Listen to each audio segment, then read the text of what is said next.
Welcome to the Fairy Frequency channel. Tonight I'll be reading to you from The Secret Garden by Frances Hodgson Burnett. If you've missed any of the previous chapters to this amazing classic book, you can find them in our original playlist titled The Secret Garden. So tonight's chapter is chapter 13, and we are now on and the title of chapter 13 is I Am Colin. Mary took the picture back to the house when she went to her supper, and she showed it to Martha. Said Martha with great pride, I never knew our Dickon was as clever as that. That there's a picture of Missel Thrush on her nest, as large as life and twice as natural. Then Mary knew Dickon had meant the picture to be a message. He had meant that she might be sure he would keep her secret. Her garden was her nest, and she was like a Missel Thrush. Oh, how she did like that queer common boy. She hoped he would come back the next day, and she fell asleep looking forward to the morning. But you never know what the weather will do in Yorkshire, particularly in springtime. She was awakened in the night by the sound of rain beating with heavy drops against her window. It was pouring down in torrents, and the wind was wuthering round the corners and in the chimneys of the huge old house. Mary sat up in bed and felt miserable and angry. The rain is as contrary as I ever was, she said. It came because it knew I did not want it. She threw herself back on her pillow and buried her face. She did not cry, but she lay and hated the sound of the heavy beating rain. She hated the wind and its weathering. She could not go to sleep again. The mournful sound kept her awake because she felt mournful herself. If she had felt happy, it would probably have lulled her to sleep. How it weathered, and how the big raindrops poured down and beat against the pane. It sounds like a person lost in the moor and wandering on and on, crying, she said. She had been lying awake, turning from side to side for about an hour, when suddenly something made her sit up in bed and turn her head toward the door, listening. She listened, and she listened. It isn't the wind now, she said in a loud whisper. That isn't the wind. It is different. It is the crying I heard before. The door of her room was ajar, and the sound came down the corridor, a far-off faint sound of fretful crying. She listened for a few minutes, and each minute she became more and more sure. She felt as if she must find out what it was. It seemed even stranger than the secret garden and the buried key. Perhaps the fact that she was in a rebellious mood made her bold. She put her foot out of bed and stood on the floor. I'm going to find out what it is, she said. Everybody is in bed, and I don't care about Mrs. Medlock. I don't care. There was a candle by her bedside, and she took it up and went softly out of the room. The corridor looked very long and dark, and she was too excited to mind that. She thought she remembered the corners she must turn to find the short corridor with the door covered with tapestry, the one Mrs. Medlock had come through the day she lost herself. The sound had come up that passage, so she went on with her dim light, almost feeling her way, her heart beating so loud that she fancied she could hear it. The far-off faint crying went on and led her. Sometimes it stopped for a moment or so and then began again. Was this the right corner to turn? She stopped and thought. Yes, it was. Down this passage, and then to the left, and then up 2 broad steps, and then to the right again. Yes, there was the tapestry door. She pushed it open very gently and closed it behind her. And she stood in the corridor and could hear the crying quite plainly, though it was not loud. It was on the other side of the wall, at her left, and a few yards farther on there was a door. She could see a glimmer of light coming from beneath it. The someone was crying in that room, and it was quite a young someone. So she walked to the door and pushed it open, and there she was standing in the room. It was a big room, with ancient, handsome furniture in it. There was a low fire glowing faintly in the hearth, and a nightlight burning by the side of a carved 4-posted bed hung with brocade, and on the bed was lying a boy, crying fretfully. Mary wondered if she was in a real place or if she had fallen asleep again and was dreaming without knowing it. The boy had a sharp, delicate face, the color of ivory, and he seemed to have eyes too big for it. He had also a lot of hair, which tumbled over his forehead in heavy locks and made his thin face seem smaller. He looked like a boy who had been ill, but he was crying more as if he were tired and cross than as if he were in pain. Mary stood near the door with her candle in her hand, holding her breath, and then she crept across the room, and as she drew nearer, the light attracted the boy's attention, and he turned his head on his pillow and stared at her, his gray eyes opening so wide that they seemed immense. "Who are you?" he said at last in a half-frightened whisper. "Are you a ghost?" "No, I am not," Mary answered, her own whisper sounding half-frightened. "Are you one?" He stared and stared. Mary could not help noticing what strange eyes he had. They were agate gray, and they looked too big for his face because they had black lashes all around them. "No," he replied after waiting a moment or so. "I am Colin." "Who is Colin?" she faltered. "I am Colin Craven. Who are you?" "I'm Mary Lennox. Mr. Craven is my uncle." "He is my father," said the boy. "Your father?" gasped Mary. "No one ever told me he had a boy. Why didn't they?" "Come here," he said, still keeping his strange eyes fixed on her with an anxious expression. She came close to the bed, and he put out his hand and touched her. "You are real, aren't you?" he said. "I have such real dreams very often. You might be one of them." Mary had slipped on a woolen wrapper before she left her room, and she put a piece of it between his fingers. "Rub that and see how thick and warm it is," she said. "I will pinch you a little, if you like, to show you how real I am. For a minute I thought you might be a dream, too. Where did you come from?" he asked.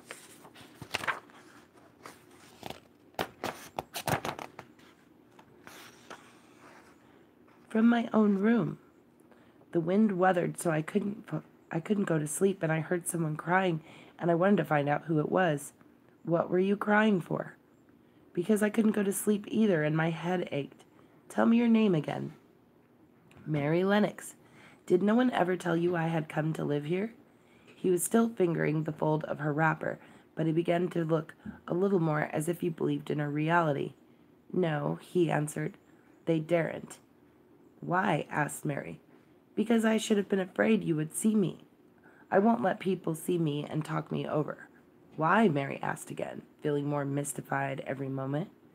"Because I am like this always, ill and having to lie down. My father won't let people talk me over either. The servants are not allowed to speak about me. If I live, I may be a hunchback, but I shan't live. My father hates to think I may be like him." "Oh, what a queer house this is," Mary said. "What a queer house. Everything is a kind of a secret. Rooms are locked up and gardens are locked up, and you have been locked up?" "No, I stay in this room because I don't want to be moved out of it. It tires me too much." "Does your father come and see you?" Mary ventured. "Sometimes, generally when I am asleep. He doesn't want to see me." "Why?" Mary could not help asking again. A sort of angry shadow passed over the boy's face. "My mother died when I was born, and it makes him wretched to look at me. He thinks I don't know, but I've heard people talking. He almost hates me. He hates the garden because she died," and said Mary, half speaking to herself. "What garden?" the boy asked. "Oh, just a garden she used to like," Mary stammered. "Have you been here always?" "Nearly always. Sometimes I have been taken to places at the seaside, but I won't stay because people stare at me. I used to wear an iron thing to keep my back straight, but a grand doctor came from London to see me and said it was stupid. He told them to take it off and keep me out in the fresh air. I hate fresh air, and I don't want to go out." "I didn't when I first came here," said Mary. "Why do you keep looking at me like that?" "Because of the dreams that are so real," he answered rather fretfully. "Sometimes when I open my eyes, I don't believe I'm awake." "We're both awake," said Mary.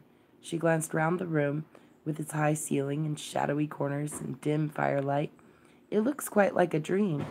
And it's the middle of the night, and everybody in the house is asleep. Everybody but us. We are wide awake." "I don't want it to be a dream," the boy said restlessly. Mary thought of something all at once. If you don't like people to see you, she began, do you want me to go away? He still held the fold of her wrapper, and he gave it a little pull. No, he said, I should be sure you were a dream if you went. If you are real, sit down on that big footstool and talk. I want to hear about you. Mary put down her candle on the table near the bed and sat down on the cushioned stool. She did not want to go away at all. She wanted to stay in the mysterious hidden-away room and talk to the mysterious boy. What do you want me to tell you? She said. He wanted to know how long she had been in Misselthwaite. He wanted to know which corridor her room was on. He wanted to know what she had been doing, if she disliked the moor as he disliked it, where she had lived before she came to Yorkshire. She answered all these questions and many more, and he lay back on his pillow and listened. He made her tell him a great deal about India and about her voyage across the ocean.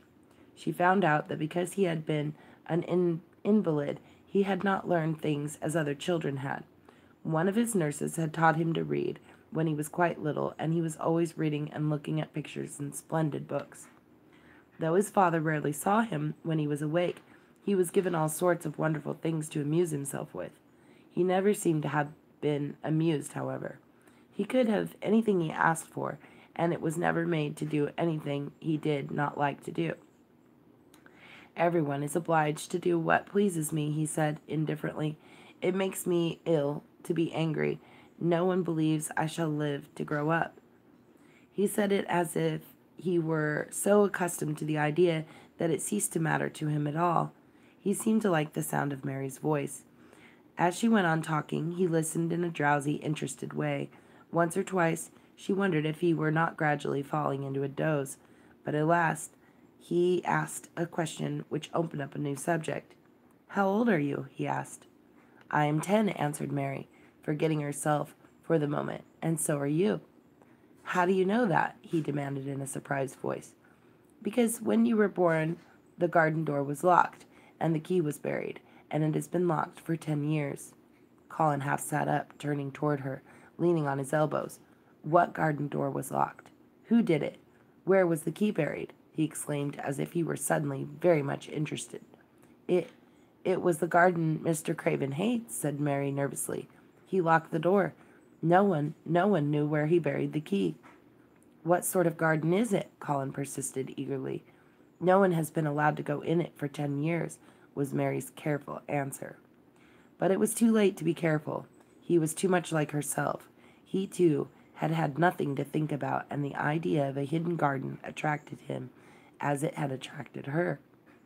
He asked the question after question. Where was it? Had she never looked for the door? Had she never asked the gardeners? They won't talk about it, said Mary. I think they have been told not to answer questions. I would make them, said Colin. Could you? Mary faltered, beginning to feel frightened. If he could make people answer questions, who knew what might happen? Everyone is obliged to please me, I told you that. He said, if I were to live, the place would some time belong to me. They all know that. I would make them tell me. Mary had not known that she herself had been spoiled, but she could see quite plainly that this mysterious boy had been. He thought that the whole world belonged to him. How peculiar he was, and how coolly he spoke of not living.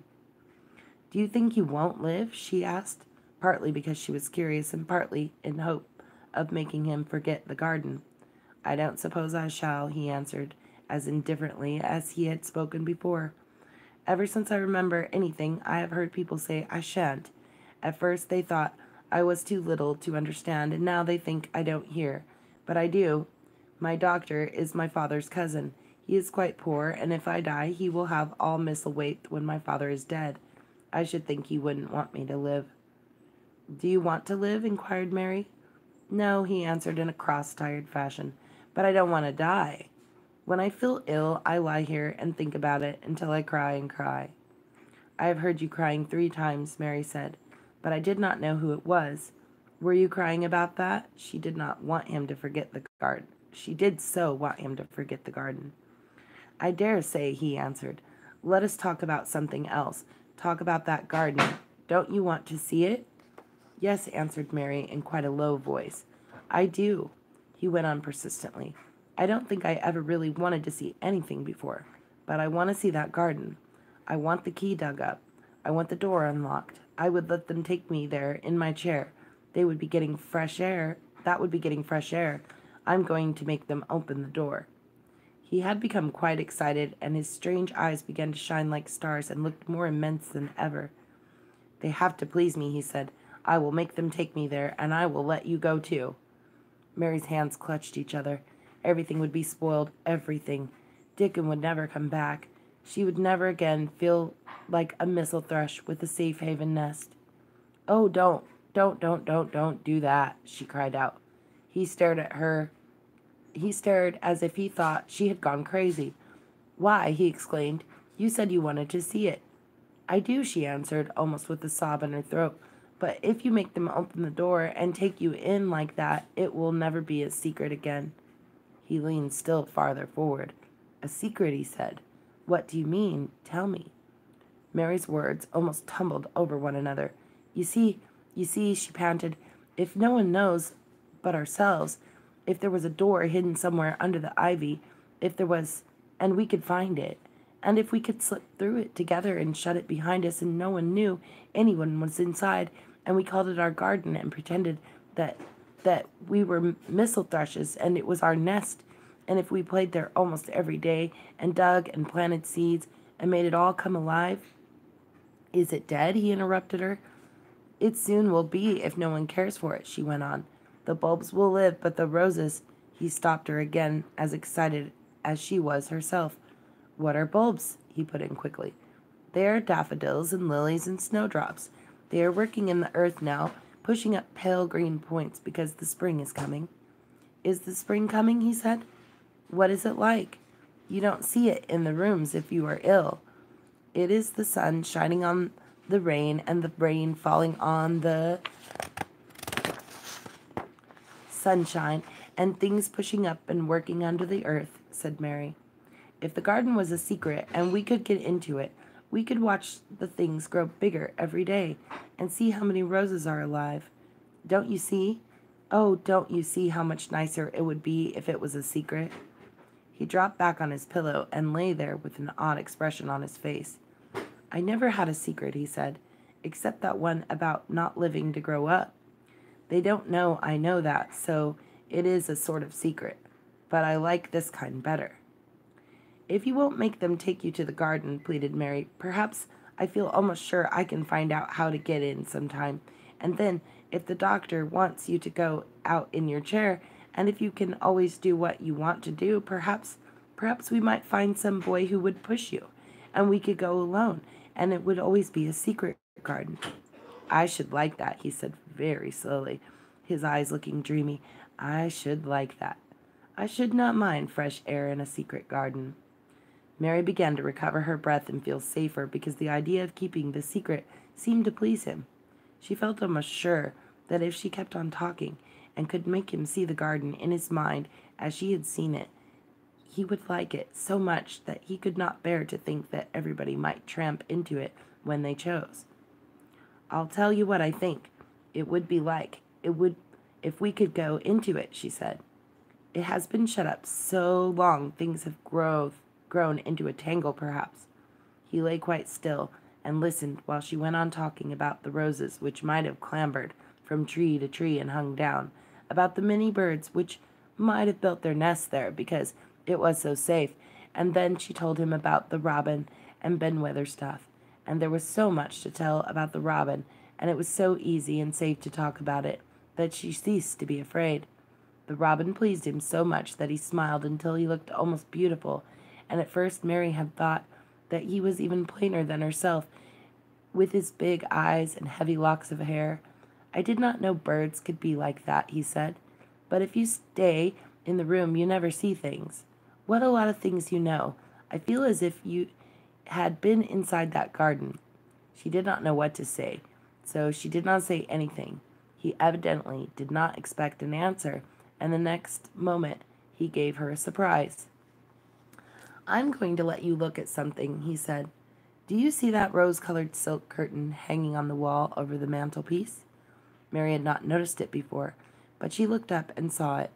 It was a curtain of soft silk hanging over what seemed to be some picture. Yes, she answered. There is a cord hanging from it, said Colin. Go and pull it. Mary got up, much mystified, and found the cord. When she pulled it, the silk curtain ran back on the rings, and when it ran back, it uncovered a picture. It was a picture of a girl with a laughing face.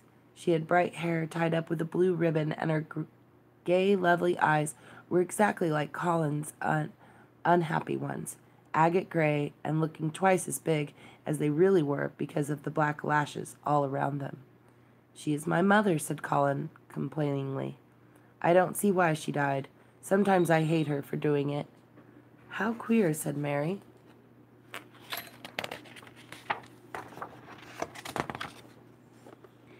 If she had lived, I believe I should not have been ill always, he grumbled. I dare say I should have lived too, and my father would not have hated to look at me. I dare say I should have had a strong back. Draw the curtain again. Mary did as she was told and returned to her footstool. She is much prettier than you, she said, but her eyes are just like yours. At least they are the same shape and color. Why is the curtain drawn over her? He moved uncomfortably. I made them do it, he said. Sometimes I don't like to see her looking at me. She smiles too much when I am ill and miserable. Besides, she is mine, and I don't want everyone to see her. There were a few moments of silence, and then Mary spoke. What would Mrs. Medlock do if she found out that I had been here? She inquired. She would do as I told her to do, he answered, and I should tell her that I wanted you to come here and talk to me every day. I am glad you came. So am I, said Mary. I will come as often as I can, but... She hesitated. I shall have to look every day for the garden door. Yes, you must, said Colin. And you can tell me about it afterward. He lay thinking a few minutes, as he had done before, and then he spoke again. I think that you shall be a secret too, he said. I will not tell them until they find out. I can always send the nurse out of the room and say that I want to be by myself. Do you know Martha? Yes, I know her very well, said Mary. She waits on me. He nodded his head toward the outer corridor. She is the one who is asleep in the other room. The nurse went away yesterday to stay all night with her sister, and she always makes Martha attend to me when she wants to go out. Martha shall tell you when to come here. Then Mary understood Martha's troubled look when she had asked questions about the crying. Martha knew about you all the time, she said. Yes, she often attends to me. The nurse likes to get away from me, and then Martha comes. I've been here a long time, said Mary. Shall I go away now? Your eyes look sleepy. I wish I could go to sleep before you leave me, he said, rather shyly. Shut your eyes, said Mary, drawing her footstool closer, and I will do what my eye used to do in India. I will pat your hand and stroke it and sing something quite low. I should like that, perhaps, he said drowsily. Somehow, she was sorry for him and did not want him to lie awake, so she leaned against the bed and began to stroke and pat his hand and sing a very low little chanting song in Hindustani. That is nice, he said, more drowsily still, and she went on chanting and stroking. But when she looked at him again, his black lashes were lying close against his cheeks, for his eyes were shut, and he was fast asleep. So she got up softly, took her candle, and crept away without making a sound. And that is the end of chapter 13. I am Colin. Remember, if you've missed any of the previous chapters of this amazing classic book, you can find them in our original playlist titled The Secret Garden. I want to thank you all for coming tonight and enjoying with us. Wishing you all a beautiful evening. Sweet dreams, everyone.